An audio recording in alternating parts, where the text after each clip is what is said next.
Thailand Unsaddled ครับ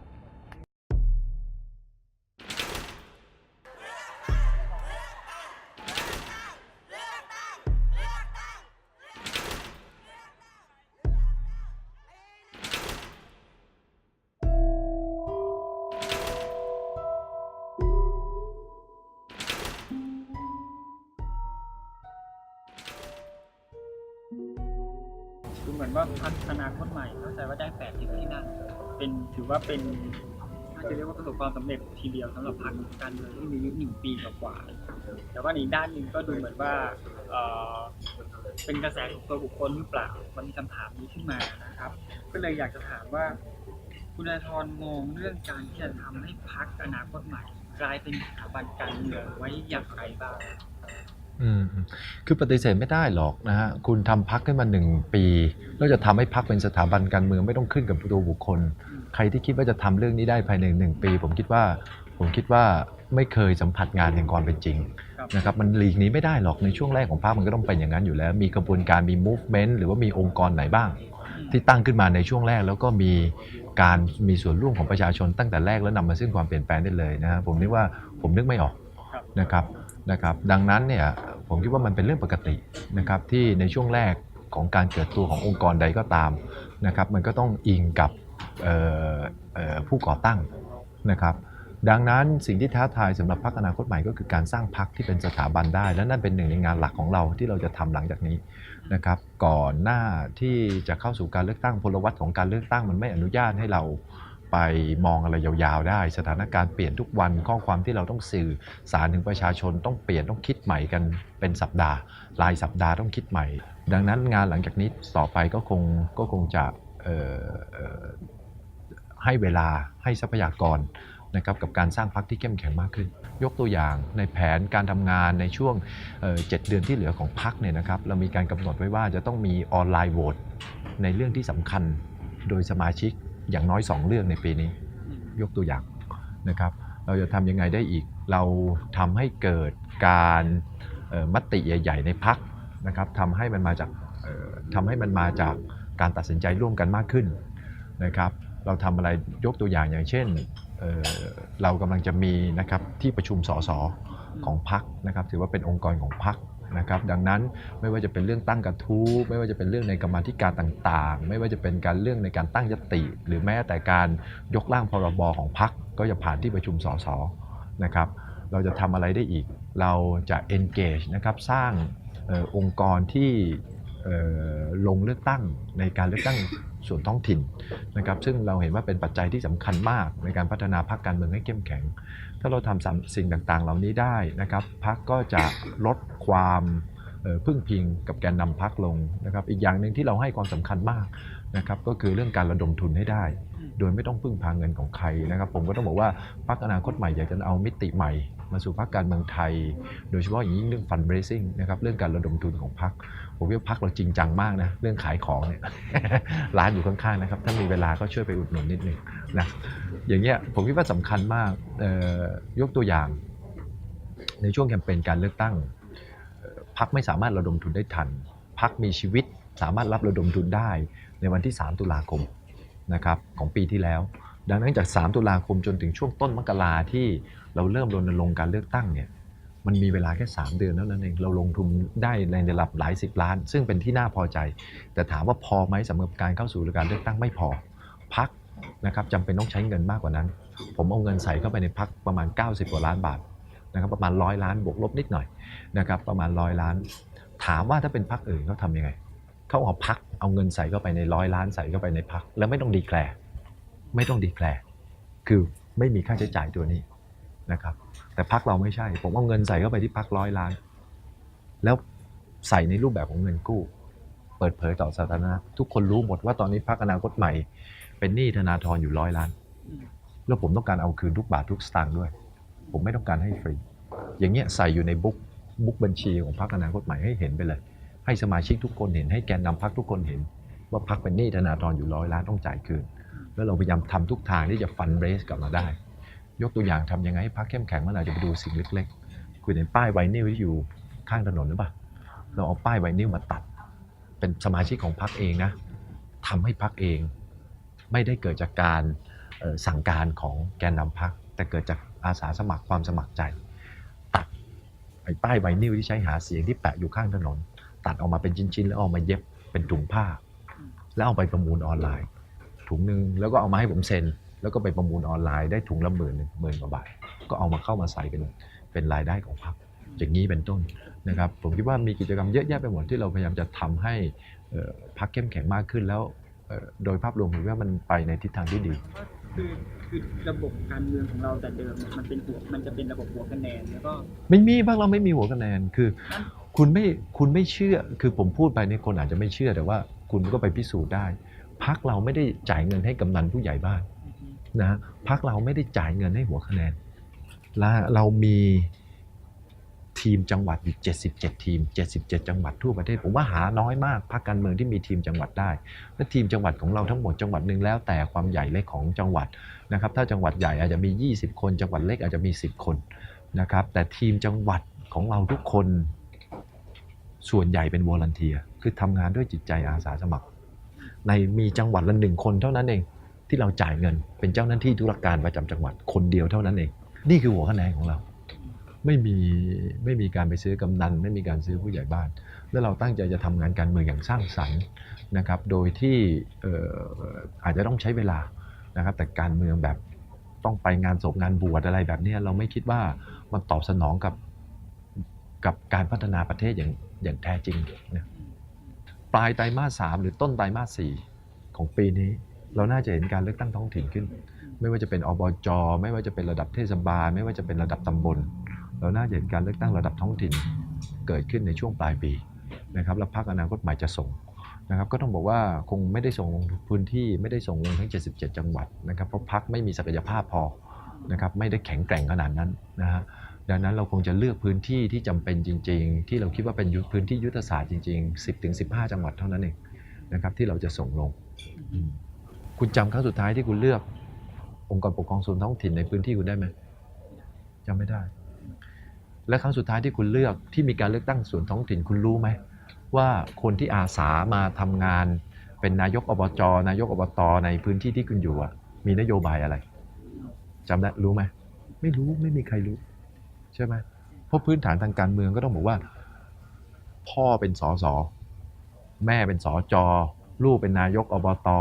หลานชายเป็นนายกเทศบาลใช่ไหม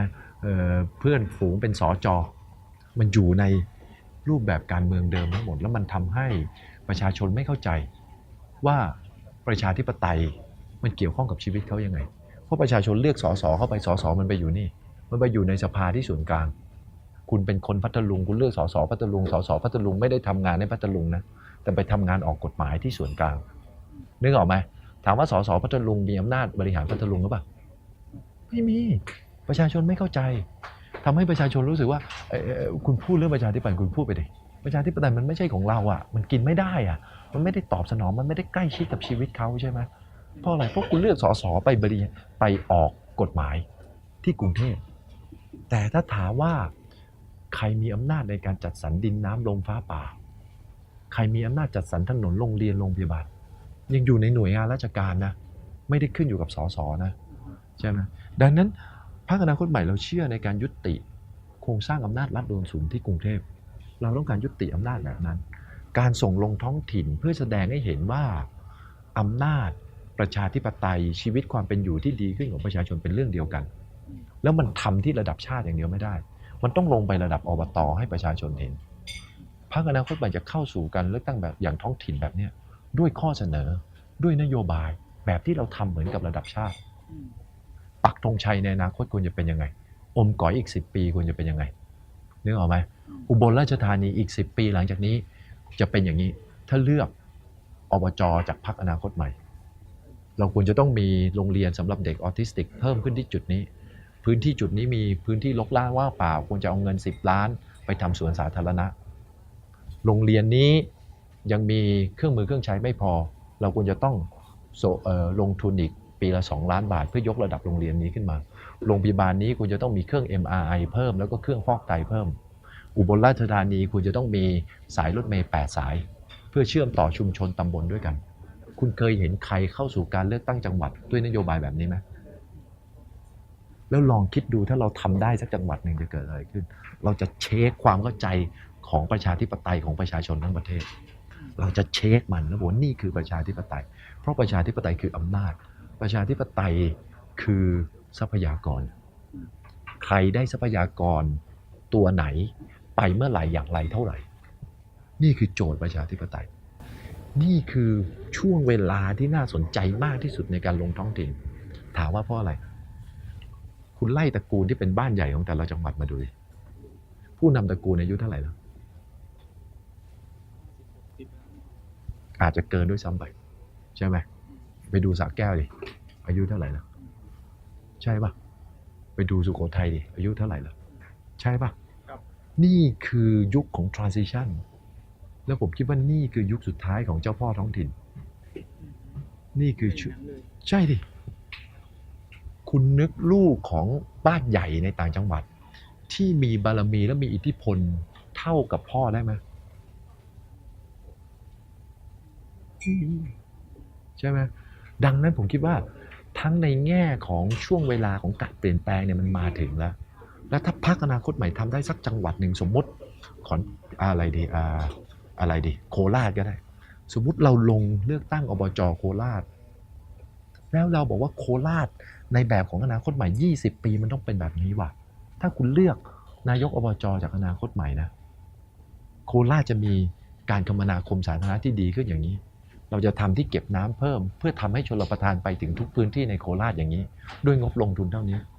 นึกออกไหมเราจะลดลงทุนลงถนนลงเอาเงินที่ตัดถนนลดลงไปทำชลประทานที่ดีขึ้นเราจะสร้างโรงงานแปรรูปสินค้าการเกษตรที่ประชาชนมีส่วนร่วมเป็นเจ้าของได้ถ้าเราทำอย่างนี้ได้สักจังหวัดเดียวคุณลองจินตนาการดูว่าเราจะยกระดับเท่าไหร่แล้วต่อไปทุกทีมทุกพรรคการเมืองจะต้องมาทำแบบเรา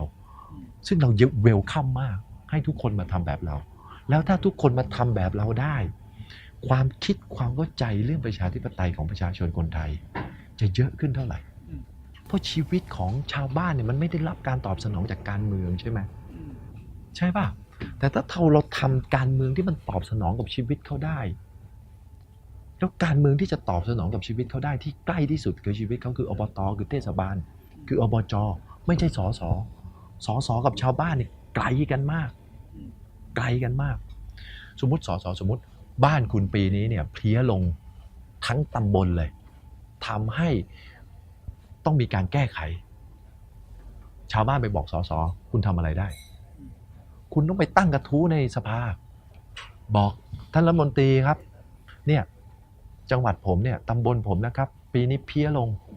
พืชผลการเกษตรพังทลายหมดเลยช่วยแก้ไขหน่อยนี่คือสิ่งที่ทำได้แต่ถ้าถามว่ามีอำนาจไปจัดการกระทรวงเกษตรให้กระทรวงวิชาการเกษตรมาช่วยให้กรมให้ป่าไม้จังหวัดมาช่วยมีอำนาจอย่างนั้นหรือเปล่าไ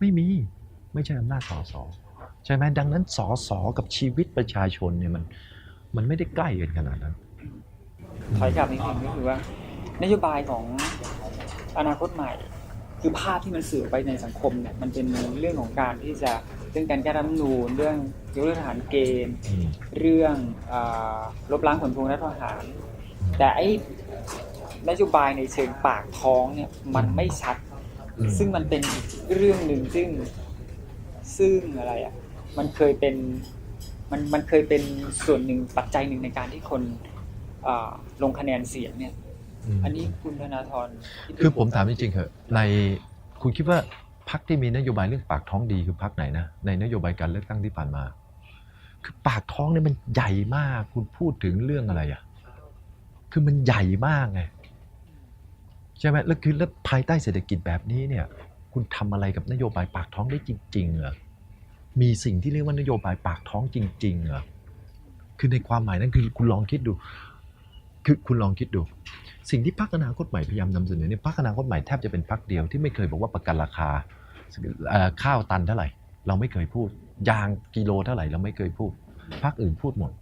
คุณรู้ไหมซับซิไดราคาสินค้าเกษตรเนี่ยปีหนึ่งเราซับซิไดราคาสินค้าการเกษตรปีเท่าไหร่100,000 กว่าล้านสิ่งที่เราพูดคืออะไรสิ่งที่เราพูดคือ100,000 กว่าล้านเนี่ยเราตัดออกมาสัก 10% สิ 10% ของ100,000 กว่าล้านคือ10,000 กว่าล้านเอา10,000 กว่าล้านไปสร้างโรงงานแปรรูปสินค้าเกษตรโรงงานแปรรูปผลิตภัณฑ์ยางโรงงานแปรรูปข้าวโรงงานแปรรูปลำไย ที่อยู่ในชุมชนทำให้เกิดการจ้างงานในชุมชนทำให้ชุมชนมีมูลค่าของสินค้าเพิ่มได้แล้วอยู่ในชุมชนนี่ปากท้องป่ะแล้วผมคิดว่ามันสร้างสรรค์กว่าเยอะกว่าที่คุณจะเอาเงินทุกปีไปแจกปีละ100,000 กว่าล้านอะเราไม่เคยพูดเรื่องแจกเงินเราบอกเสมอว่าสินค้าเกษตรแก้ได้อย่างเดียวด้วยวิทยาศาสตร์ด้วยความก้าวหน้าทางเทคโนโลยีแก้ด้วยการซับซิไดราคาไม่ได้นึกออกไหมนี่คือสินค้าเกษตรใช่ป่ะนี่คือยกตัวอย่างผมถามว่านโยบายปากท้องอะไรเราบอกว่าเราสร้างรถไฟเป็นปากท้องป่ะถ้ารถไฟทำตามที่พรรคอนาคตใหม่คำนวณ20 ปีข้างหน้าเราจะมีการจ้างงานเพิ่มขึ้น 400,000 คนในภาคอีสานคนไม่ต้องย้ายเข้ามาในกรุงเทพสมุทรปราการชลบุรีระยองแต่มีงานทำในอีสานเราตั้งใจจะทำอุตสาหกรรมรถไฟนี้ที่อีสานยกตัวอย่างนี่ปากท้องป่ะผมว่านี่ปากท้องแล้วใช้เงินไม่เยอะด้วย นอกจากการนำเสนอข้อเท็จจริงและการต่อสู้ในชั้นศาลแล้วเนี่ยคุณธนาธรมองว่าเราจะจัดการกับความกลัวของฝ่ายตรงข้ามได้อย่างไร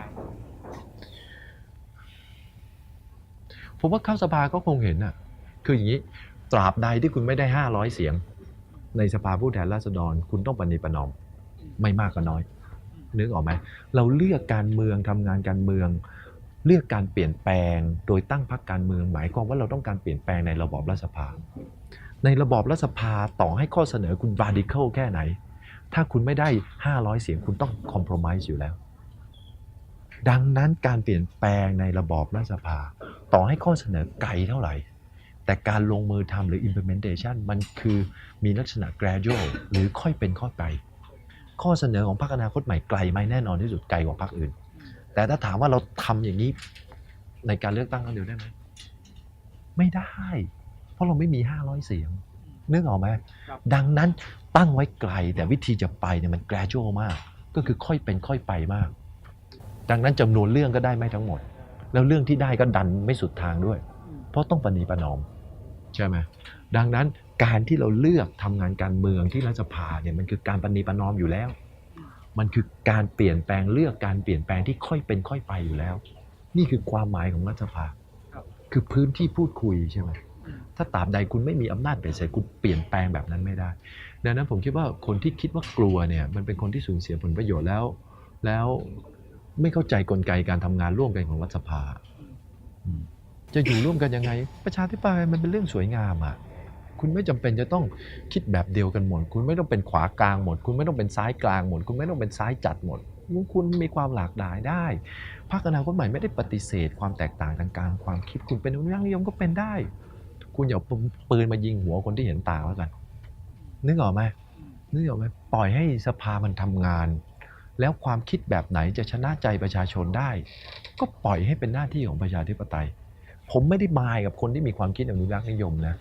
ผมมายกับการที่มีคนเอารถถังมายึดอำนาจของผมไปนึกออกไหมดังนั้นก็ต้องบอกว่ามันความคิดแบบนี้ความแตกต่างทางความคิดเป็นเรื่องปกติมีสังคมแบบเดียวที่ไม่มีความแตกต่างทางความคิดคือสังคมแบบ1984ใช่ปะกลัวไหมครับว่าพรรคจะถูกยุบแล้วถ้าวันนั้นมาถึงนี่จะไม่กลัวคืออย่างนี้ถ้าคุณกลัวว่าพรรคถูกยุบเรื่องนี้ก็พูดไม่ได้เฮ้ยเรื่องนี้ไม่พูดเฮ้ยเรื่องนี้ต้องลดเพดานลดอะไรลงถ้าคุณคิดอย่างนี้นะสุดท้ายคุณไม่เหลืออะไรเลยคุณไม่เหลืออะไรเลยดังนั้นอย่าไปสนใจเรื่องที่คุณควบคุมไม่ได้นะไม่ต้องไปสนใจมันเดินหน้าต่อไปให้เต็มที่ทำในสิ่งที่เราคิดว่าดีที่สุดสำหรับสังคมอะไรจะเกิดก็เกิดตอนนี้เราคุยอยู่กับหลายพรรคการเมืองเรากำลังพูดคุยอยู่กับหลายพรรคการเมืองนะฮะผมคิดว่าทุกฝ่ายน่าจะเห็นร่วมกันว่าพูดว่ายังไงดีคสช.มัน pass peak ไปแล้วคือเลยจุดสูงสุดไปแล้วนี่มันอยู่ที่ขาลงช้าลงเร็วเท่าไหร่เท่านั้นเองแล้วผมคิดว่าทุกคนรู้ว่าการแทงหวยกับพลังประชารัฐนี่แทงม้ากับพลังประชารัฐไม่น่าจะเป็นม้าที่ถูกตัวนะครับดังนั้นผมคิดว่าเราเห็นสัญญาณที่ดีจากการเลือกตั้งหัวหน้าพรรคยกตัวอย่างเราเห็นสัญญาณที่ดีจากการเลือกตั้งหัวหน้าพรรคประชาธิปัตย์ที่ผ่านมาเมื่อวานนะผมคิดว่าเราเห็นสัญญาณที่ดีจากตรงนั้นผมคิดว่าสังคมไทยทั้งสังคมเนี่ยมันน่าจะเริ่มเห็นแล้วแหละว่ามันไม่ใช่ทางเลือกนะทางออกทางเดียวที่เหลืออยู่คือการเอาประเทศไทยกลับมาเป็นประชาธิปไตย ดังนั้นประชาธิปไตยในจังหวะนี้ของประเทศไทยไม่ใช่ทางเลือก เป็นทางเดียวที่เหลืออยู่ผมคิดว่าสังคมน่าจะเห็นร่วมกันแล้วแหละนะซึ่งเป็นสัญญาณที่ดีต่อให้พลังประชารัฐจะฟอร์มรัฐบาลได้ก็ตามแต่ทิศทางมันไปทิศทางนั้น ณเวลานี้เนี่ยจากที่มีการพูดคุยกันคิดว่าจะปิดสวิตช์สวได้ไหมครับ